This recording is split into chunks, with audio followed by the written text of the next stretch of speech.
네, 수험생 여러분 안녕하십니까? 컴팩트 행정법 장재혁입니다. 자, 오늘 이제 또 복습 테스트 랜선 스터디 11회차 또 해봅시다. 자, 역시 문제 수강회원분들한테 이제 문제 공개되니까 그 문제 다운받아서 먼저 풀고 그 다음에 강의 빨리 들으시고 혹시 아직 수강회원이 아니시다라고 하면 빨리 수강회원이 빨리 되세요. 빨리. 그리고 요 문제 제가 엄선해서 이제 만들어 놓은 거 여러분 까다로워할 만한 것들 이제 그런 걸 뽑아 놓은 거니까 이제 요것도 잘 활용하시고요. 자, 시작해 봅시다. 자, 1번입니다. 행정상 손해배상 옳지 않은 것은 그래서 영조물의 설치 관리를 맡은 자, 영조물의 설치 관리 비용 부담하는 자 동일하지 아니하면 비용 부담하는 자도 손해배상하여야 한다. 국배 6조 내용이죠.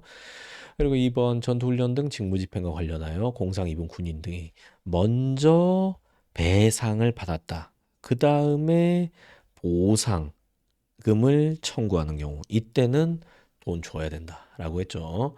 이게 틀렸고 이중배상금지 법조항 자체만 보면은 이제 예, 둘 중에 하나만 받아라 이제 이런 취지이기 때문에 사실 법조항 따지면 이건 못 받는 게 맞는데 근데 법원에서 이제 요 조항의 위헌성을 고려해가지고 이제 요렇게 요런 땐 받을 수 있다 이제 요렇게 해석을 했다 기억하세요.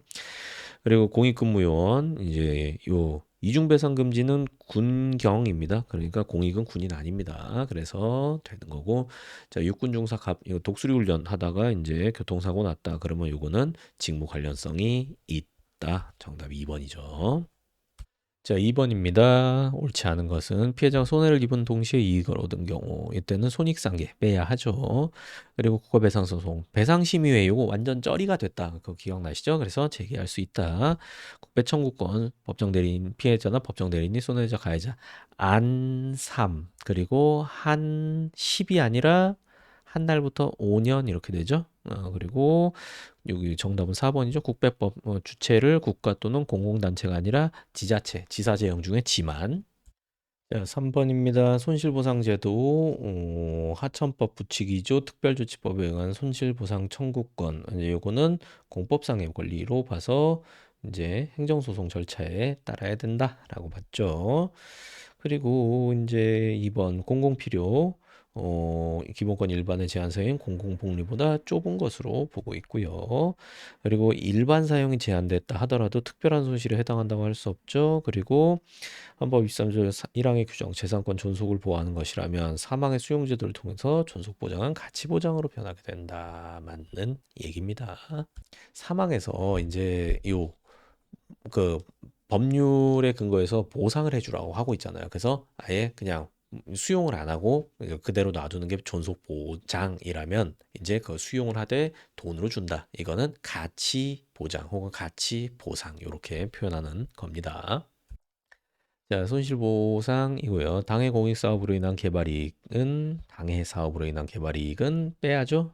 헌법 위배 아닙니다. 그리고 헌법 23조 3항 보상은 법률로서 하라. 그래서 구체적인 보상액의 산출 기준 또한 법률에 떠넘기고 있죠. 그리고 옳지 않은 것은 자, 23조 3항 국민에 대한 직접 효력이 있는 규정으로 보는 견해는 동조항의 수용 사용 제한, 공용 침해 규정과 보상 규정을 불가분 조항으로 보지 않죠. 그래서 세트 조항이 세트로 규정하라고 헌법에서 시킨 게 아니다. 그렇기 때문에 만약에 세트로 규정했으면 잘 한 거고 세트로 규정 안 했다라고 하면은 헌법에 근거해서 직접 손실보상 청구할 수 있다. 이렇게 보니까요. 학살 문제 주의하세요. 자, 그리고 4번 이주대책 종전 생활 상태 회복시키기 위한 생활보상의 일환으로 정책적인 배려에 의해서 마련된 제도이므로 그러니까 이 말이 뭔지 알아야 돼요. 헌법에서 요구한 건 아니다라는 거. 그래서 이 이주대책 실시 여부는 국회에서 알아서 할 문제다. 근데 우리나라는 이제 이주대책 실시하라라고 토지보상법에 규정해 놨으니까 이제 그거는 이제 그 의무가 되는 거죠, 이제는. 사업 시행자에 대해서 의무가 되는 거죠. 입법자가 입법 정책을 발의해가지고 이제 만들어 놨으니까. 자, 5번입니다. 손실보상 옳지 않은 것은 개발제한구역 지정으로 인한 개발 가능성 소멸, 지가 하락, 뭐 그런 것은 토지 소유자가 감수해야 되는 사회적 제약의 범주 내에 있는 거 맞고요.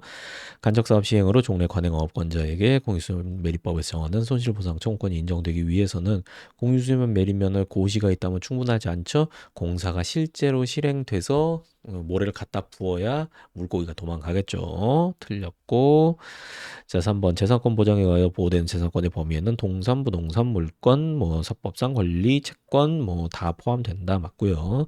수용재결 불복하여 취소소송 제기하는 때에는 이의신청 거친 경우에도 이의신청에 대한 재결 고유한 위법이 없는 한 수용재결 한 중앙토지수용위원회 또는 지방토지수용위원회를 피고로 하여 수용재결의 취소를 구하여야 한다. 나중에 소송에서 배울 원처분주의 내용입니다. 근데 지금도 이거는 알아두셔야 돼요.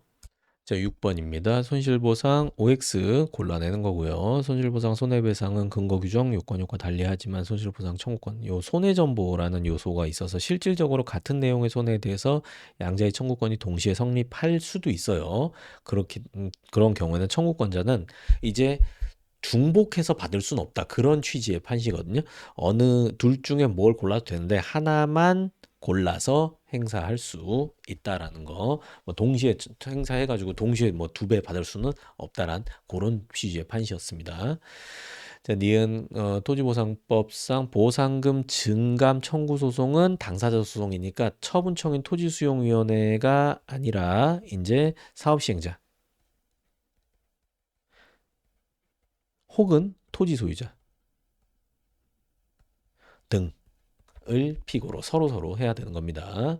자, 그리고 3번 디귿 간접 손실입니다. 요거는 이제 쉽게 예견할 수 있고 손실 범위도 구체적으로 특정할 수 있으면 협의 없고 보상 규정 없더라도 보상 대상 이다라는 거.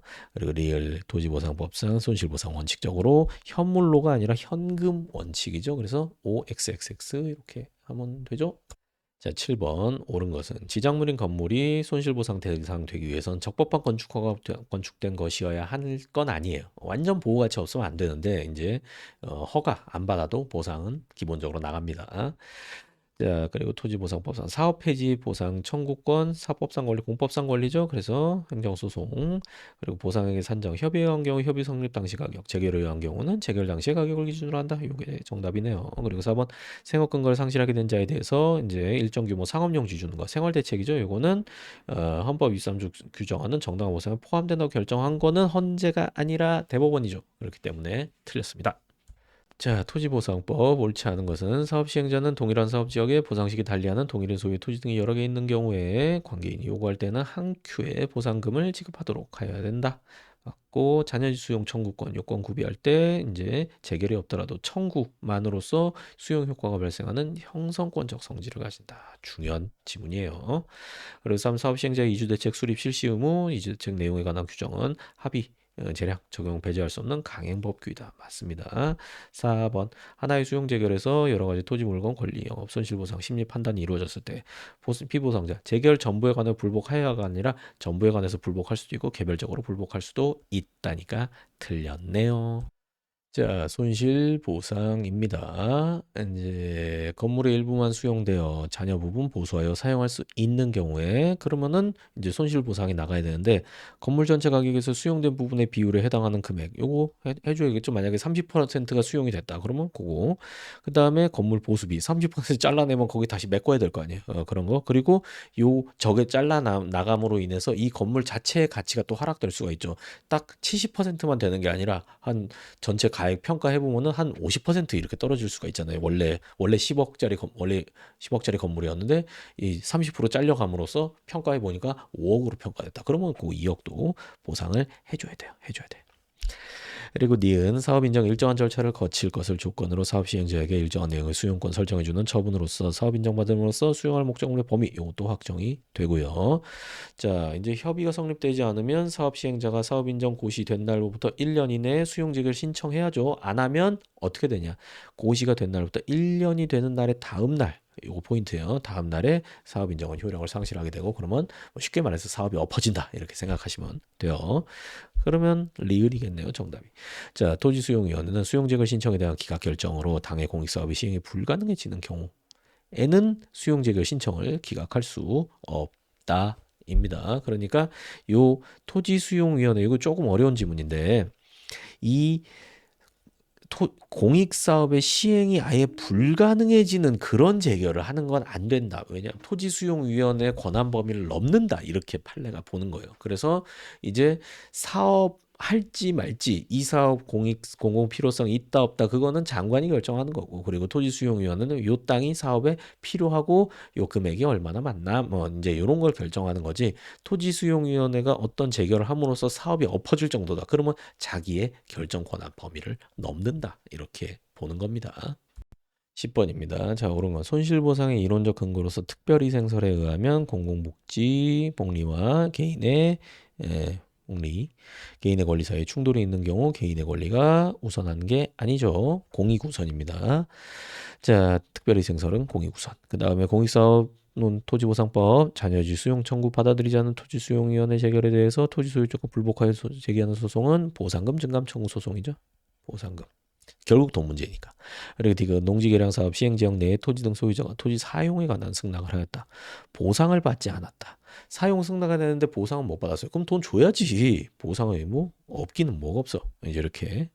자 그리고 리을 사업 보상 법률상 토지 수용의 수용 재결에 대한 이 절차, 이 신청, 실질적으로 행정심판 성질 갖는 것, 통법에 특별한 규정이 있는 것 제외하고는 행심 규정이 적용된다. 맞습니다.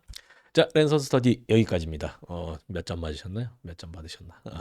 점수에 너무 연연하면 안 되지만 또 그래도 점수 잘 받으면 좋잖아요. 그러니까 좀 시험 볼 때 매번 시험 볼 때는 시험 좀 잘 봐야겠다라는 기본적인 생각은 가지고 이렇게 접근하시고 그리고 점수 잘 받으면은 내가 공부 잘하고 있구나. 그리고 점수가 좀 안 나온다라고 하면 이건 연습 게임이었다. 이렇게 정신 승리하는 여러분이 되셔야 됩니다. 수험 기간에는 요 멘탈 관리가 정말 중요하거든요. 자, 그럼 오늘 여기까지 하도록 하겠습니다. 고생하셨습니다.